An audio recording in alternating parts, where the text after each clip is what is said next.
இந்த பதிவு முடிஞ்சதுக்கு அப்புறம் இனி வாழ்நாள் முழுவதும் 24 மணி நேரமும் சாயப்பா உங்களுடனே இருக்க போகிறார். உங்களுக்கு துன்பம் அப்படின்றது என்னன்னே தெரியாத அளவில் உங்க வாழ்க்கைய வழி நடத்த போறாரு. இது வரைக்கும் அங்க இருந்தாரு இங்க இருந்தாரு, ஆனா இனிமே எங்க இருக்க போறாரு தெரியுமா? உங்களுக்கு இனிமே நேர்மறை எண்ணங்களும் கிடையாது, எதிர்மறை எண்ணங்களும் கிடையாது. ஆட்சி செய்பவர் அவரே. அவருடைய அறிவுரையின் படிதான் நீங்க இனிமே வாழவே முடியும். நீங்களா எதை செஞ்சாலும் அது நடக்காது. பட் அவர் ஒவ்வொரு விஷயத்திலையும் உங்களை வழிகாட்டுபவராக இனி வருவார். ஏன்னா உங்களுடைய ஆன்மாக்கள் அத்தனையுமே புனிதமாக்கப்பட்டது. உங்களோட ஆன்மாக்கள் இருக்கக்கூடிய அத்தனை நல்ல விஷயங்களும் புண்ணியங்களும் இனி உங்க வாழ்க்கைக்கு அது சரியான முறையில் ஒரு நல்ல திசையை நோக்கி அழைச்சிட்டு போகுது. ஒரு கலங்கரை விளக்கம் எப்படியோ அது போல உங்க ஆன்மாவுக்கு ஒரு விடியல் வந்துடுச்சு.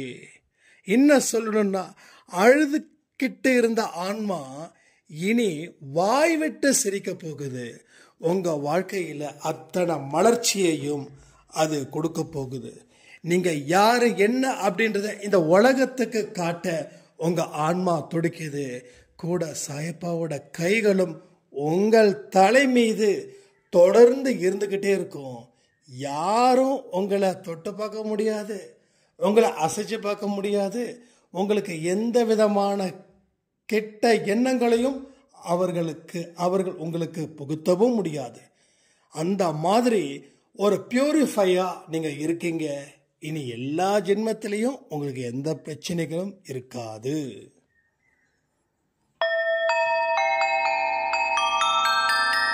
ஓம் சாயிரா சாயிரா, ஓம் சாயிரா சாயிரா, ஓம் சாயிரா சாயிரா, அன்பே சாயிரா, பேரன்பே சாயிரா, அகிலம் தளிக்க ஆத்மா விழிக்க அனுதினம் சாயிரா, எங்கள் அன்பே சாயிரா. ஒன்றே இறைவன், ஒன்றே பூமிக்கென்றும் சாயிரா, சரணம் சாயிரா, நன்றே செய்து வாழ்வோம், நாம் ஒன்றே செய்து வாழ்வோம், அன்பே சாயிரா.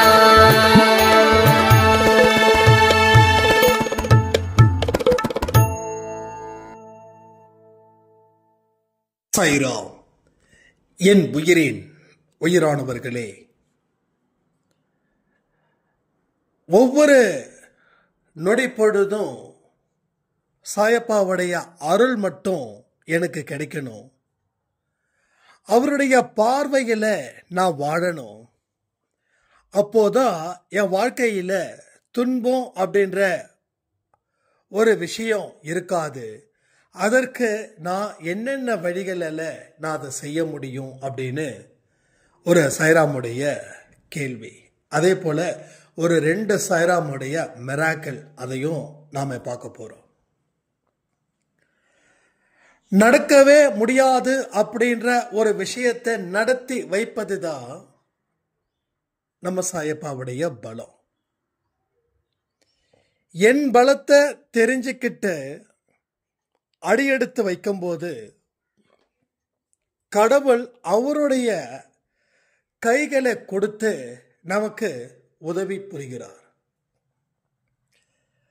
இதெல்லாம் நம்ம முடியாதுன்னு நினைச்சு ஒதுங்கி இருக்கோமோ, அதை பல வழிகளில் முயற்சிகள் செய்தா முடியாது அப்படின்ற ஒரு விஷயம் உங்க வாழ்க்கையில முடியும் அப்படின்ற ஒரு மாயாஜாலத்தை அது கொடுக்கும்.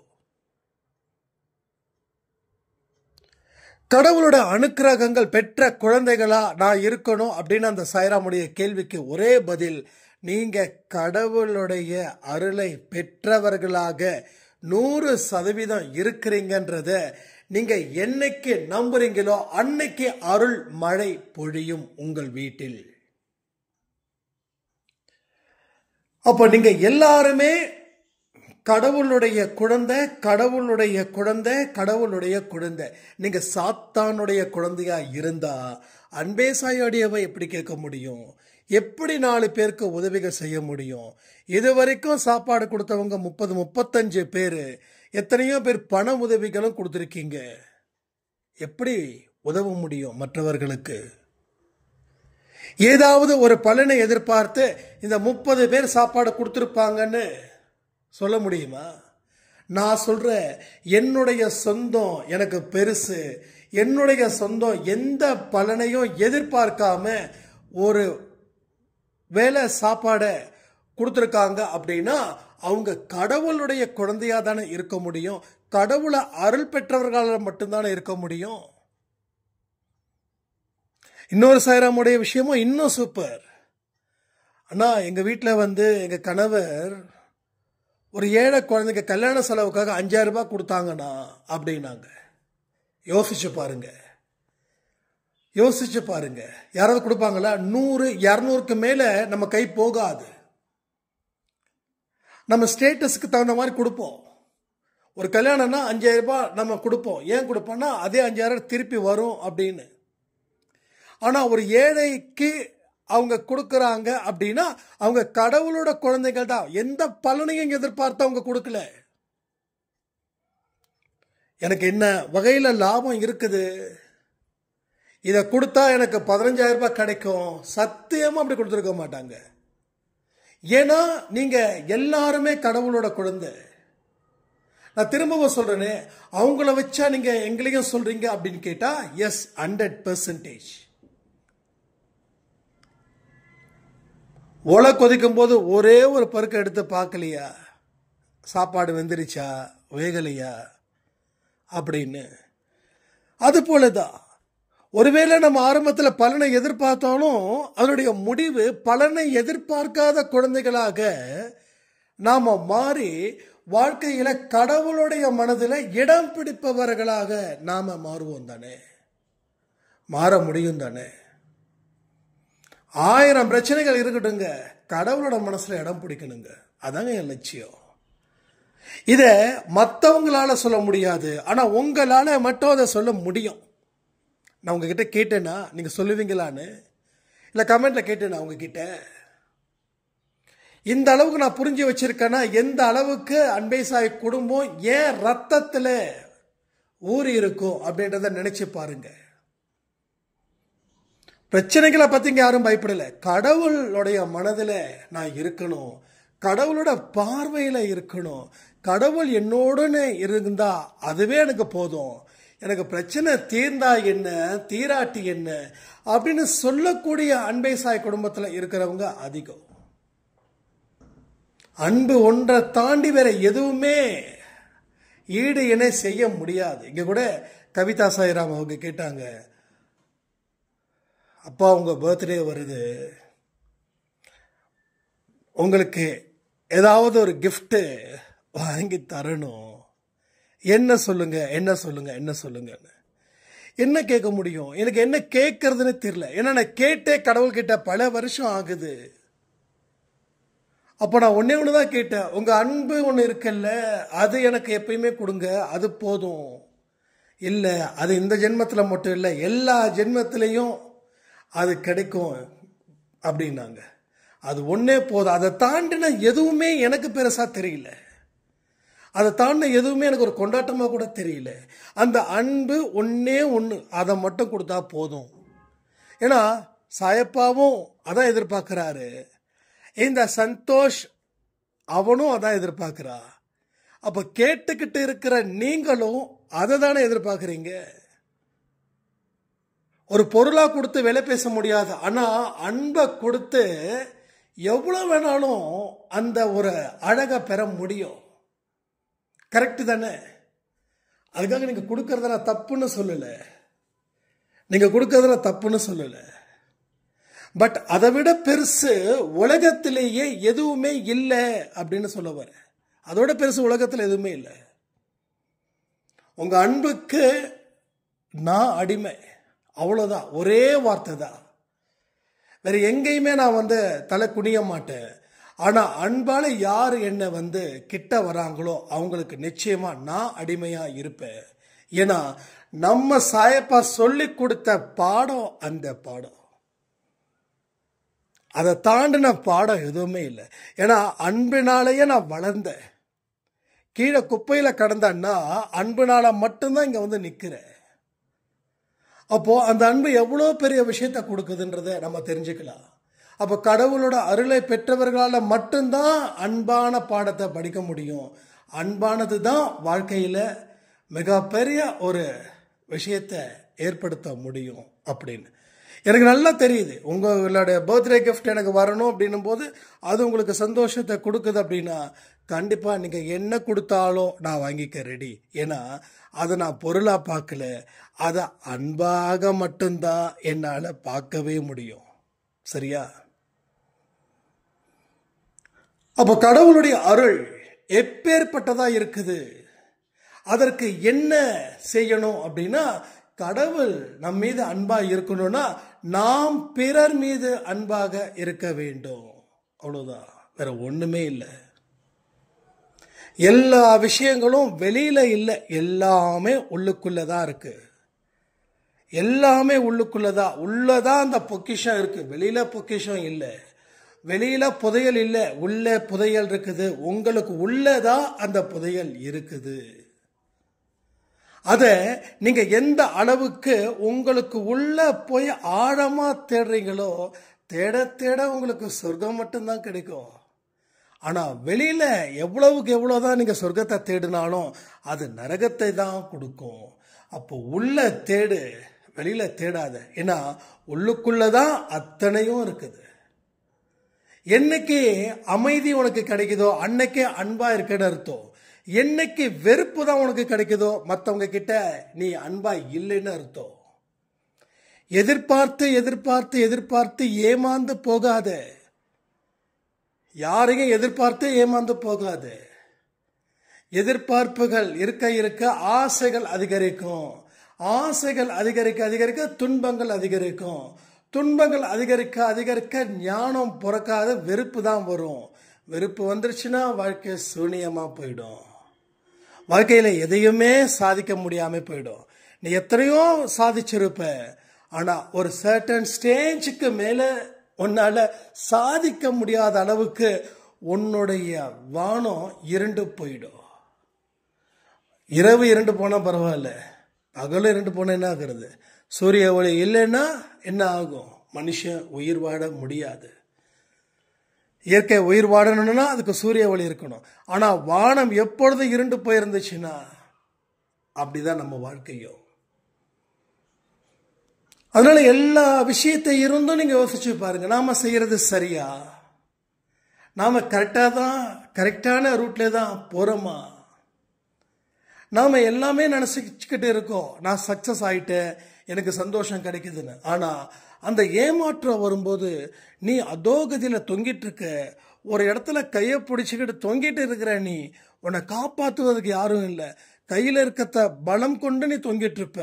அந்த பலம் போயிடுச்சுன்னா எங்க போகணும்? கீழே தான் விழணும். விழுந்தா உயிர் கூட போகலாம். உயிர் போனா கூட பரவாயில்ல, அந்த நொடியில ஒரு வலி முடிஞ்சிருச்சு.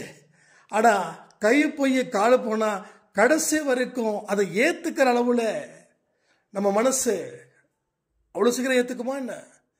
பிறவியிலே அப்படி இருந்துச்சுன்னா பிரச்சனை இல்லை.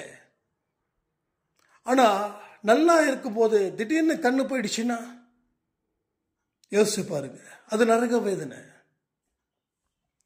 அதனால எப்பயுமே நீ விடக்கூடாது. அப்போ விடற மாதிரி நீ வரவும் கூடாது, வாடவும் கூடாது. அதற்கு என்னென்ன வழிமுறைகள்லாம் இருக்கோ அத்தனை வழிமுறைகளையும் செய்து கொண்டே இரு. உன்னுடைய வாழ்க்கை நிச்சயமாக சாயப்பாவால் காப்பாற்றப்படும், காப்பாற்றப்பட்டே தீரும். அப்ப 24 மணி நேரமும் சாயப்பாவோட பார்வையில நான் படணும்னா 24 மணி நேரமும் சாயப்பா உங்களோட இருக்கிறார்ன்றத உங்களால ப்ரூஃப் பண்ண முடியுமா? நீங்க அவர் கூட 24 மணி நேரமும் இருக்கணும். அதுக்கு ஒரு அடையாளமா நான் ஒன்று போட்டிருக்கேன் கையில, அது மோதிரம். அந்த மோதிரத்துல சாய்ப்பா உருவம் இருக்கும். எங்க போனாலும் 24 மணி நேரமும் எப்பயும் கழட்டுறது கிடையாது. என்ன சந்தோஷம் வந்தாலும் சரி, என்ன மனசுல குழப்பம் வந்தாலும் சரி, இல்ல ஒரு விதமான ஏக்கமா இருந்தாலும் சரி, ஒரு விதமான மன அழுத்தம் இருந்தாலும் சரி, அப்போ அந்த மோதிரத்தை பார்க்கும்போது ஒரே ஒரு வார்த்தை தான் இருக்கும், நான் இருக்க ஹாப்பியாரு, நான் இருக்க கொஞ்ச நேரத்தில் சரியாயிடும், நான் உன் கூட தான்டா இருக்கேன், ஏன்டா நீ ஃபீல் பண்ற. இது சத்தமாகவே எனக்கு கேட்குற மாதிரி சில நேரத்தில் தோணும். ஏன்னா அதுதான் உண்மை. அப்படி ஒரு விஷயம் காதில் வருது, இல்லை மனசில் படுது, அடுத்த 10 நிமிஷத்தில் நான் ரெடி ஆயிடுவேன் அடுத்த என்னோட வேலைக்கு. புரியுதா உங்களுக்கு? அதான் தான் சொல்கிறேன். உங்களுக்கு அப்படி ஏதாவது ஒரு விஷயங்கள் வந்துச்சுன்னா, ஒரு உங்கள் செயின் ஏதோ போட்டிருந்தீங்கன்னா அதில் சாய்ப்பாட டாலர் உங்கள் பார்வையில் படுற மாதிரி, இல்லை மோதிரம் இஸ் ஆல்வேஸ் பெஸ்ட். உங்களுக்கு வண்டியில் போகும்போது கூட அந்த மோதிரத்தை பார்த்துக்கலாம். இல்லை உங்களுக்கு பிடிச்ச கடவுள் எதோ வேணாலும் போட்டுக்கோங்க. நான் எதையுமே இந்த கடவுள் அந்த கடவுள் சொல்லி நான் ரெக்கமெண்ட் பண்ணலை. உங்களுக்கு முருகரை பார்த்தா பிடிச்சிருந்தாலும் போட்டுக்கோங்க, விநாயகர் ஓகே, அல்லாஹ், ஜீசஸ் யாராக இருந்தாலும் ஓகே.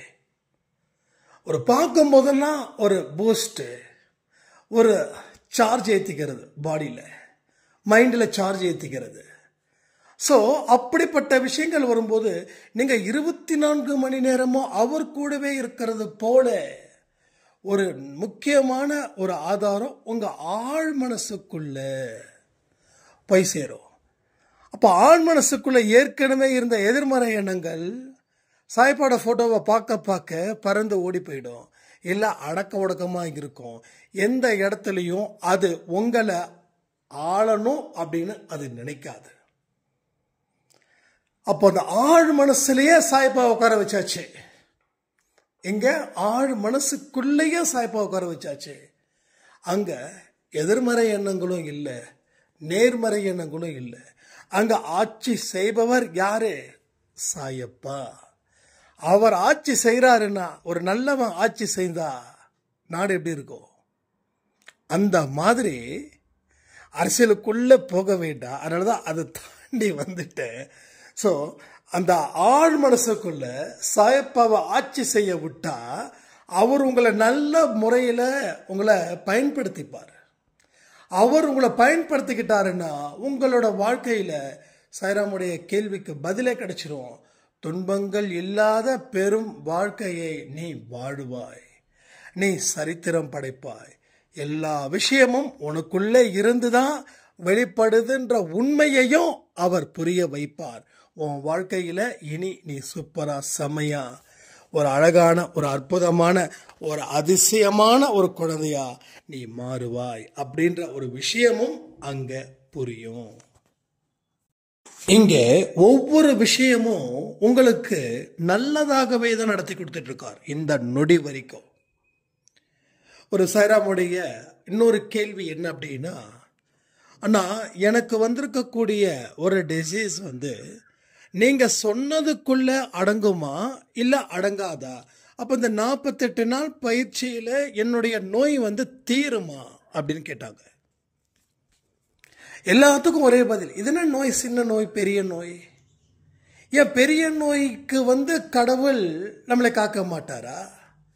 சின்ன நோய்க்கு தான் கடவுள் காப்பாரா? இப்போ என்னைக்குமே நம்பிக்கைய நாம இழந்தோம் அப்படின்னா நம்மளுடைய பலகீனங்கள் நம்மளை தாக்கும். நம்பிக்கை இருந்தா நாம நம்ம பலகீனத்தை அழிச்சிடுவோம். நம்பிக்கை இல்லைன்னா நம்ம பலகீனமே நம்மளை தாக்கும். எத்தனை கேள்விகள் வேணாலும் கேளுங்க, ஏன்னா உங்க கேள்விகள் மற்றவங்களுக்கு பதிலாக போய் சேரும்போது அவங்களுக்கு அதுல இருந்தும் ஒரு தெளிவுகள் கிடைக்கும்ல.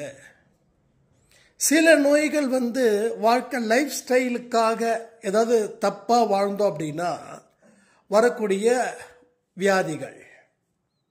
நான் வியாதிகளை எனக்குமே ரெண்டா பார்க்கிறேன். நானே ஏற்படுத்திக்கிட்ட வியாதிகள் என்ன, என்னோட கர்ம வினைகளால ஏற்படுத்தப்பட்ட வியாதி என்ன, இந்த ரெண்டே தான் நான் பார்க்கிறேன். ஒன்று சரி பண்ண முடிஞ்சா நீ சரி பண்ணிடு, இல்லை கடவுள் தான் சரி பண்ண முடியும்னா அவர்கிட்ட அதை விட்டுட்டு உன் வேலையை பாரு. முடிஞ்சா நீ அதை சரி பண்ணு, இல்லைன்னா கடவுள்கிட்ட ஒப்படைச்சிட்டு நீ பாட்டுக்கு உன் வேலையை பாரு, அவ்வளோதான். அப்போ கர்ம வினைகள் மூலமா வந்திருக்கக்கூடிய நோய்கள் யாரு டாக்டரா இருக்கணும்னா கடவுள். நம்ம லைஃப் ஸ்டைல் மூலமா வந்திருக்கக்கூடிய நோய்களுக்கு யாரு கடவுளா இருக்கணும்னா அது நாம தான். சரியா தூங்காம இருந்தா வியாதி வரும், மன அழுத்தம் வரும், சோர்வு வரும், எல்லாமே வரும். இப்ப இதை சாய்பாட்டை கேட்பீங்களா, இல்ல உங்களுக்குள்ள கேள்விகளை கேட்டு அதை நிவர்த்தி பண்ண முயற்சி பண்ணுவீங்களா? அடிக்கடி சொல்லக்கூடிய வார்த்தை தான் இந்த பிபி, சுகர், இது எல்லாமே கர்ம வினையின் மூலமா வந்த நோயே கிடையாது. இது அந்த நோயே கிடையாது. இது நம்ம லைஃப் ஸ்டைல நாம கேவலமா வாழ்றதால வந்த நோயே. காலை சாப்பாடு ராஜா சாப்பாடு, மதிய சாப்பாடு மந்திரி சாப்பாடு, இரவு சாப்பாடு எந்த சாப்பாடு, பிச்சைக்காரர் சாப்பாடு.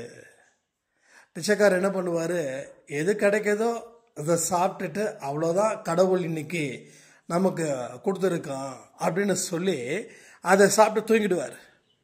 ஆனால் இங்கே என்ன நடக்குது, காலையில் யாருமே சாப்பிட்றது கிடையாது, நேரம் இல்லை அப்படின்னு சொல்லி ஒதுக்கிடுறது. மதியானமும் என்னமோ அப்படி இப்படி. நைட்டு 10 மணிக்கு வீட்டுக்கு வந்து நல்லா சுட சுட என்ன நல்லா டேஸ்டாக இருக்கோ அதையெல்லாம் அளவுக்கு மீறி சாப்பிட்றது. அப்போது என்ன ஆகும், நைட்டு ஜீரணத்தில் பிரச்சனையாகும். அது என்ன ஆகுது, கொஞ்ச நாள் ஆக ஆக பிபியாக மாறுது, சுகராக மாறுது. அதாவது நம்ம சாப்பிட்ட சாப்பாடு உடம்புல தங்கிடுச்சுன்னா அது நோய். அப்போ உடம்புல தங்காத அளவுக்கு நம்ம சாப்பிடணும். ஆனால் சாப்பிடாம இருந்தாலும் பிரச்சனை. காலை சாப்பாடு ரொம்ப முக்கியம், மதியான சாப்பாடு ரொம்ப முக்கியம். நேரம் இல்லை அப்படின்னா நேரத்தை நாம் கொண்டு வந்து சரி பண்ணலன்னு அர்த்தம். நேரத்தை சரியான முறையில் பயன்படுத்திக்கல, அதனால நேரத்தை நீ வேஸ்ட் பண்ற. அப்போ இதெல்லாம் நம்ம லைஃப் ஸ்டைல் மூலமாக வந்த வியாதிகள். இது எல்லாருக்குமே பொருந்துங்க, எல்லாருக்குமே பொருந்தும். ஒரு 3 years முன்னாடி எனக்கு ஏகப்பட்ட இஷ்யூஸ் என்னோட பாடியில். என்னோட பிபி ரொம்ப ஹை லெவலில் இருந்தது. இந்த டிஜிஎல்னு சொல்லுவாங்க, கிட்ட கொழுப்பு கிடையாது, அது வேற ஒன்று, ஃபேட்டி லிவர். அது எனக்கு வந்து படாத பாடுபடுத்திருச்சு. ஆக்சுவலாக வந்து அது 250 to I think 199 அந்த ரேஞ்சில் இருக்கணும். எனக்கு வந்து 850 இருந்துச்சு. அதாவது எதை அப்படியே விட்டு இருந்தா அப்படின்னா எனக்கு வந்து ஸ்ட்ரோக் அளவில் வந்து போயிருக்கும். இது வந்து எப்போ நடந்தால் 2021 நடந்துச்சு. அப்போ வந்து என்ன கேட்டாங்க, நீங்கள் ட்ரிங்க் அடிப்பீங்களான்னு கேட்டாங்க. நான் சொன்னேன் இல்லைங்க, அந்த பழக்கமே கிடையாது. அப்போ என்ன அப்படின்னா நிறைய வந்து இந்த ஸ்நாக்ஸ் சாப்பிட்றது, அது சாப்பிட்றது, கண்ட நேரத்தில் சாப்பிட்றது, அதிகமாக ஓவர் ஸ்வீட் எடுத்துக்கிறது, இது மூலமாக ஃபேட்டி லிவர். அதை வந்து என்ன ஏதுன்றதை தெரிஞ்சு கண்டுபிடிச்சா அது வந்து நம்மளே ஏற்படுத்திக்கிட்ட ஒரு டிசீஸ். அப்போ அதை நாம் சரி பண்ண முடியுமா? எஸ், சரி பண்ண முடியும், சரி பண்ண முடியும். அப்போ தான் நமக்கு இந்த பிரகாஷ் அப்படின்னு சொல்லி நம்ம அன்பேசாயில் இருக்காங்க. இப்போ அதிகமாக வந்து அவங்க கமெண்ட் பண்ணுறது இல்லை, என்னன்னு தெரியல. அவங்க பெங்களூரில் இருக்காங்க. அவங்க கிட்ட தான் வந்து சில இதெல்லாம் கேட்கும்போது அவங்க சில ஹெல்த் டிப்ஸ் அது இதெல்லாம் சொல்லி கொஞ்சம் கொடுத்தாங்க. அதுக்கப்புறம் நாம் கரெக்டான ஸ்லீப் ஹவர்ஸ், சரியான தூக்கம், சரியான ஃபுட்டு, எதை பாடி எடுத்துக்கணுமோ அதை கொடுத்து அதை சரி பண்ணி அடுத்த 3-4 மாதத்தில் ரிப்போர்ட் பார்க்கும்போது 199. ஸோ 850 இருந்த ஒரு அளவு 200க்கு வந்துருச்சு. அதாவது சுகர் 600-700 ஆச்சுன்னா எவ்வளோ ரிஸ்காக இருக்குமோ அதே போல் டிஜிஎல் சொல்லுவான். அந்த பாயிண்ட் அளவு அவ்வளோ இருக்கும்போது நான் புரிஞ்சுக்கிட்டது ஒன்று தான், இது ஒன்னால தான் வந்தது, அதனால் நீ சரி பண்ணிக்கலாம். அதாவது வந்தது நெகட்டிவ், ஆனால் சரி பண்ண முடியுன்றது பாசிட்டிவ், ரைட்? அவ்வளோதான். அப்போ கர்ம வினைகள் மூலமாக சில நோய்கள், அதுக்கும் பிரச்சனையே இல்லை. உங்களால் சரி பண்ண முடியலன்னா கடவுள்கிட்ட சரி பண்ணணும். அப்போ என்ன செய்யணும்? மனதை கடவுளிடம் செலுத்து, உன்னுடைய கவனத்தை வாழ்க்கையில் செலுத்து. மனசை கடவுள்கிட்ட செலுத்திடு, அவர் பார்த்துப்பாரு. அதை பற்றி கவலைப்படாத. 48 நாள் பயிற்சி, எந்த பயிற்சியாக இருந்தாலும் முடிஞ்ச அளவுக்கு கலந்துக்கோங்க. திரும்பவும் சொல்கிறேன், உடலை வருத்தி எதையுமே செய்யக்கூடாதுன்றதுல கவனமாக இருங்க. உடலை வருத்தி செஞ்சீங்கன்னா கடவுளுக்கு பிடிக்காது. அதனால் உடலை வருத்தி செய்யக்கூடாது. உங்களுடைய ஹெல்த்து இங்கே எந்த சூழ்நிலையில் இருக்கீங்க அப்படின்றது கடவுளுக்கு தெரியும். அதை விட்டு 7 வாரம் விரதம் இரு, அப்போ தான் பிரச்சனை தீரும்னு சொல்லி ஏற்கனவே வயிற்று வலி, தலைவலி, அந்த வலி இந்த வழியில் இருந்துக்கிட்டு அந்த 7 நாளும் சாப்பிடாம இருந்தால் அல்சர், வயிற்றுல புண்ணு எல்லாமே வரும். கொஞ்சம் ப்ராக்டிக்கலாக திங்க் பண்ணணும். மூட நம்பிக்கையை தூக்கி எறியணும். உண்மையான பக்தியை வைய, ஞானத்தை வைய, வாழ்க்கையை வாழு, அவ்வளோதான். வேற எதுவுமே தேவை கிடையாது. இதையெல்லாம் செய்யும்போது ஆட்டோமேட்டிக்கலி எல்லாமே நடந்துடும்.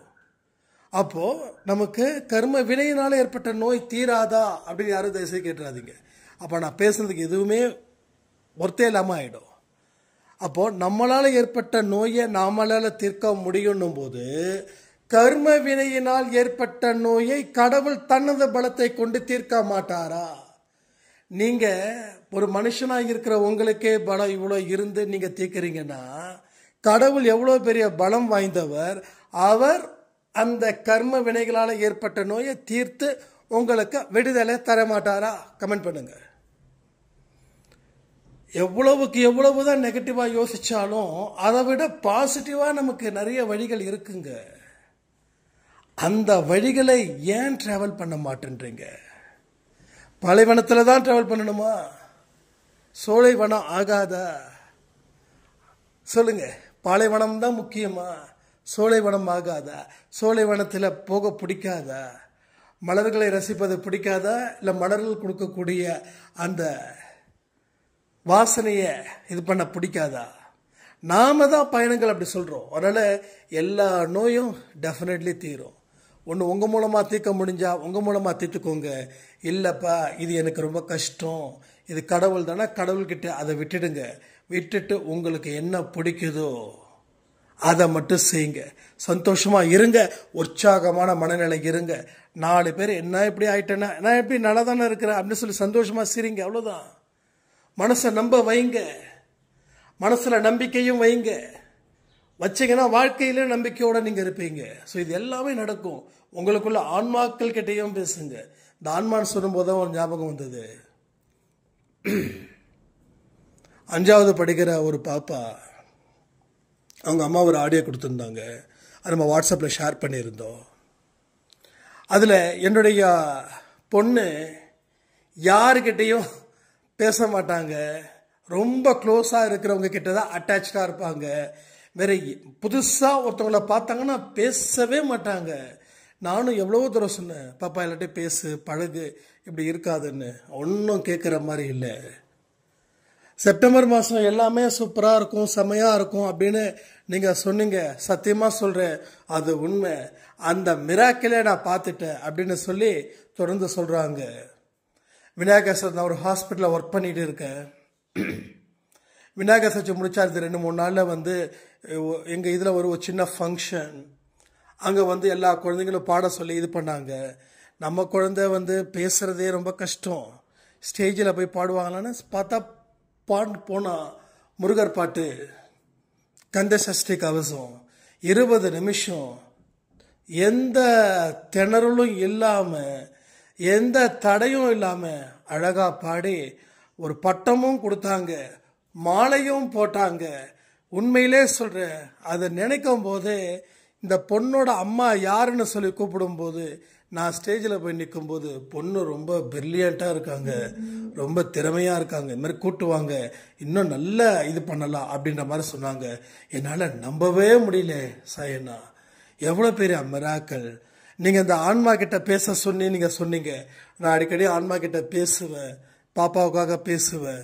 அது பெரிய ஒரு மிராக்களை ஏற்படுத்தி கொடுத்துருக்குதுன்னு நினைக்கும் போது எனக்கு கண்களில் கண்ணீரே வருதுன்னு. அவங்களுக்கு மட்டும்தான் வந்தது, அவங்க நினச்சாங்க. ஆனால் நான் நான் 2 தடவை அந்த ஆடியோ கேட்டேன். அந்த 5 நிமிஷம் ப்ளே ஆகுது. நான் மோஸ்ட்லி வந்து 2 நிமிஷம் 3 நிமிஷத்துக்கு மேலேயே சரி இதான் சொல்ல வராங்க அப்படின்னு சொல்லிட்டு இது பண்ணணும். இப்போ என்னன்னு தெரியல, இந்த 2 நாளாக முன்னாடி தொடக்கத்தில் ஒரு 2 இயர்ஸ்க்கு முன்னாடி எல்லா ஆடியோஸ் யார் யார் என்னென்ன சொல்கிறாங்களோ எல்லாத்தையும் நான் கேட்டு நான் உடனுக்குடனே ரிப்ளை பண்ணிவிடுவேன் நான். பட் நேற்றும் சரி இன்றைக்கும் சரி நான் கொஞ்சம் டைமிங் வந்து கடவுள் எனக்கு சாய்ப்பா ஒரு பெரிய ஒரு சந்தோஷத்தை கொடுத்துருக்காரு. அன்பே சாயில் ஜாஸ்தி இருக்கிற மாதிரி ஒரு ஃபீல். ஸோ வாட்ஸ்அப்பில் எல்லாருக்கும் ரிப்ளை பண்ணுறது அந்த மாதிரி உண்மையிலே ரொம்ப ரொம்ப ஹாப்பியாக இருக்குது. ஒரு ஒரு ஒரு ஆத்மாவுக்கு ஒரு சந்தோஷத்தை கொடுக்கக்கூடிய ஒரு விஷயம் அப்படின்னா அது உங்கள் கூட பேசுகிறது அவ்வளோ ஹாப்பியாக இருக்கும். அப்போ வந்து அதில் பேசும்போது அந்த அம்மா அவங்க சொல்ல என் கண்ணில் வந்து கண்ணீர் வந்து வந்துச்சு. நான் தான் சொன்னேன், உங்கள் கண்ணில் மட்டும் இல்லைம்மா என் கண்ணிலையும் அந்த கண்ணீர் வந்துச்சு. ஸோ மறுபடியும் வந்து பாப்பாவை வந்து பாட சொல்லி வீடியோ எடுத்து அனுப்புங்க, அது நான் அன்பே சாய் ஃபேமிலிக்கு நான் வந்து ஷேர் பண்ணுறேன், ஸ்டேட்டஸ்லேயே வைக்கிறேன். இன்னும் பாப்பாவுக்கு பிளஸ்ஸிங் நிறைய பேர் கிடைக்கும். ஏன்னா அன்பே சாயில் இருக்கிறவங்க சுத்தமான ஆன்மாக்கள், ரைட்? சுத்தமான ஆன்மாக்கள். அடுத்தவங்க வீட்டில் நடக்கக்கூடிய சந்தோஷத்தை தன்னுடைய சந்தோஷமாக நினைக்கக்கூடிய புனிதமான ஆன்மாக்கள் தான் அன்பே சாய் ஆன்மாக்கள். அதனால் நான் சொல்லியிருக்கேன், இல்லை நான் கண்டிப்பாக பாப்பா ஸ்கூல் போயிருக்கா, வந்ததுக்கப்புறம் நான் வந்து சீக்கிரமாக வந்து பாட சொல்லி வீடியோ எடுத்து அனுப்புகிறேன் அப்படின்னு. ஸோ எவ்வளோ பெரிய மிராக்கள் ஆன்மா மூலமாக பேசுகிறதும் சரி, மனபலமும் சரி, அந்த குழந்தைக்கு இருக்கக்கூடிய ஒரு அற்புதத்தை கடவுள் நிகழ்த்தினதும் சரி, அத்தனை நல்ல விஷயங்களும் ஒன்றாக இருந்துக்கிட்டே தான் இருக்குது. அதனால் தொடர்ந்து நல்ல முயற்சிகள் மூலமாக நம்ம வாழ்க்கையில் மிகப்பெரிய இடத்துல நம்ம வெற்றி பெறுவோன்னு சொல்லி இந்த பதிவை நான் முடிக்கிறேன். ஜெய் சாய்ராம்.